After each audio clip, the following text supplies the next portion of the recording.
If there's one thing the Life is Strange fandom loves, it's Max Caulfield. If there's two things the Life is Strange fandom loves, it's Max Caulfield and Chloe Price. But if there's three things that the Life is Strange fandom loves, it's Max Caulfield, Chloe Price, and being extremely critical of every new piece of Life is Strange media the second it's announced. Don't get me wrong, I am all for being critical of Life is Strange. There's not a single game of the franchise that doesn't have some deeply problematic issues going on, and it's important to talk about that and acknowledge it. But for all their flaws, I love almost all of these games, and I personally am very, very excited for Double Exposure. Let me tell you why. My first reaction when I saw there was a trailer for a new Life is Strange game was excitement and intrigue. I love this series. And then I started watching it, and oh my god, that sounds like Hannah Telle.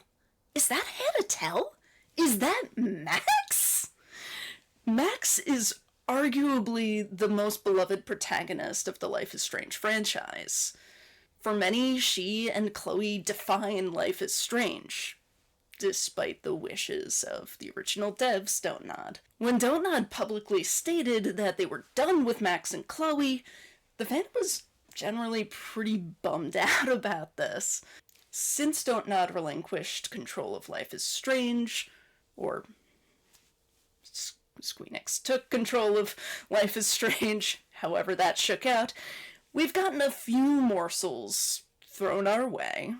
But this is the first time since 2015 that we're getting a full-on new video game with Max at the helm.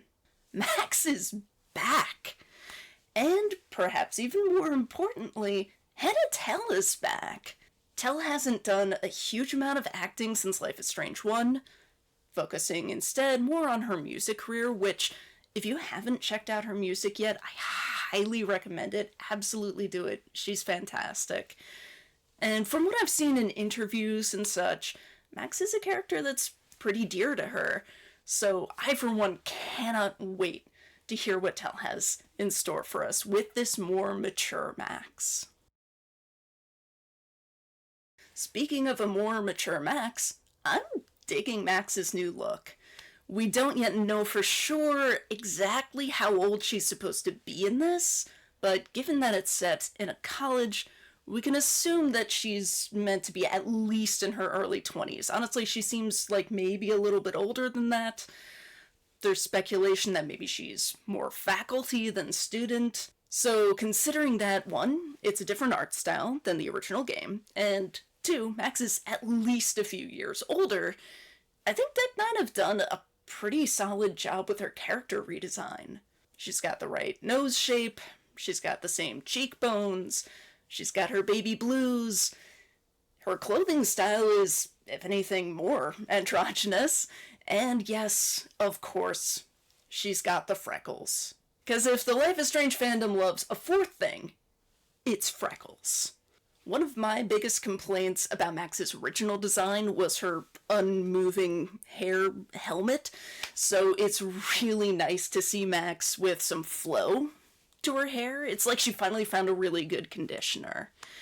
Personally, when I imagine an older Max, I usually keep the bangs and get rid of the rest of the hair, because I too know what it's like to have a 5 head, but this works too. Moving away from Max herself, from what we've seen of the game so far, which really isn't much, the vibes look excellent. So far, so Life is Strange. We've got beanies, we've got rings, we've got moody nighttime scenes and dramatic lighting, we've got a possible Twin Peaks reference, maybe. The owls are not what they seem. Maybe I'm reaching with that one. Anyway, it looks also like we might have another small area setting with an intimate cast of important characters, a formula which has served the Life is Strange franchise really, really well in the past. We only got a small taste of the music for Double Exposure, but With Before the Storm and True Colors, Deck 9 showed that they understand the importance of a strong soundtrack in a Life is Strange game, so I'm hopeful that Double Exposure will continue in this tradition. It's time to change time. Again, Max's time powers were a really fun and interesting mechanic in the original game, and, inspired so much fan fiction. There's just so much room to explore with these. And I'm really intrigued to see how they're handled in this new game. Clearly, Max has had some new developments with them, since the game appears to deal with parallel timelines, which is actually pretty well in line with the original game, since she discovered a number of different ways that her powers could work or fail over the course of Season 1. And as a side note, can I just say, Double Exposure is such a good title, with Max interacting with overlapping timelines, plus her being a photography nerd, plus it being a sequel. It just works so well on multiple levels. I love it. We love a nosy Max getting her Nancy Drew on, puzzling through the mystery of Rachel Amber's disappearance in the first game using a combination of Max's time powers and her insatiable urge to snoop into everything. Seriously, Max, you don't just pull a pregnancy test out of someone's trash can. What is wrong with you? That is covered with pee, and also a major invasion of her privacy. It was hugely fun. Of course, a not insignificant part of that fun came from the fact that she was frequently snooping alongside her partner in time and crime, Chloe. Their playful banter and extremely gay vibes together is one of the absolute best things about Life is Strange Season 1. So that brings us to the million-dollar question. Will Chloe be in Life is Strange Double Exposure? I don't see any obvious traces of her in the trailer, which, is causing some consternation since, this fandom loves Chloe Price. As well they should. Let's be real, the follow-up game that most of the fandom wants from this franchise is Max and Chloe's adventures together beyond the events of Life is Strange Season 1. This game is clearly not that. Does that mean that Chloe won't be in the game at all? Not necessarily. Deck 9 loves a callback, and judging from Before the Storm, they love Chloe. Plus, it would be pretty unreasonable to create a new game featuring Max and not even acknowledge the people and events of the first game. It seems unlikely to me that Chloe will be a major character in this game, but I also find it unlikely that she won't be part of the game at all. My personal theory is that, as with previous Life is Strange games, we'll be asked at the beginning which ending we chose, and we'll get some snippets of bonus content based on our ending of choice. Photos, emails, letters, phone calls, maybe even an audio flashback like we had in Wavelengths. There's also been some speculation, based on previous leaks, that the parallel timelines may connect in some way with the different possible endings of Season 1.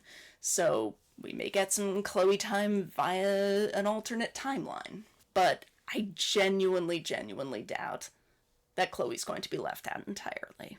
That would be a really weird call for them to make. So the next question is, if Chloe's not going to be a major character, if she's not going to be alongside you solving this mystery, will it be as much fun solving the mystery as Max without Chloe by her side?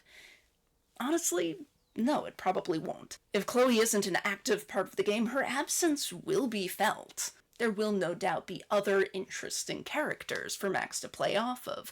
I do like Safi's character design, and I'm really intrigued to get to know her personality. But there's really no replacing Chloe Price. She and Max have a unique dynamic.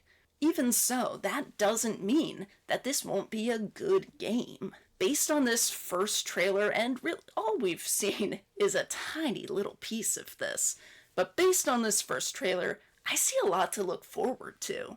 Will it be perfect? No. Is it the sequel that I had hoped for? No. Will I enjoy playing it anyway? Only time will tell. But I suspect the answer is yes. Thanks so much for watching. Let me know in the comments. What are you looking forward to with Double Exposure? What concerns do you have about it? What are you hoping to see? I know one thing for sure. My partner and I are definitely going to be streaming this game when it comes out. So stay tuned for that, and I hope that I will see you there. In the meantime, if you want more Life is Strange content, you want to hear more of my opinions about these games and this franchise, then please check out some of our previous live streams. They are full of opinions, full of critique, and full of love.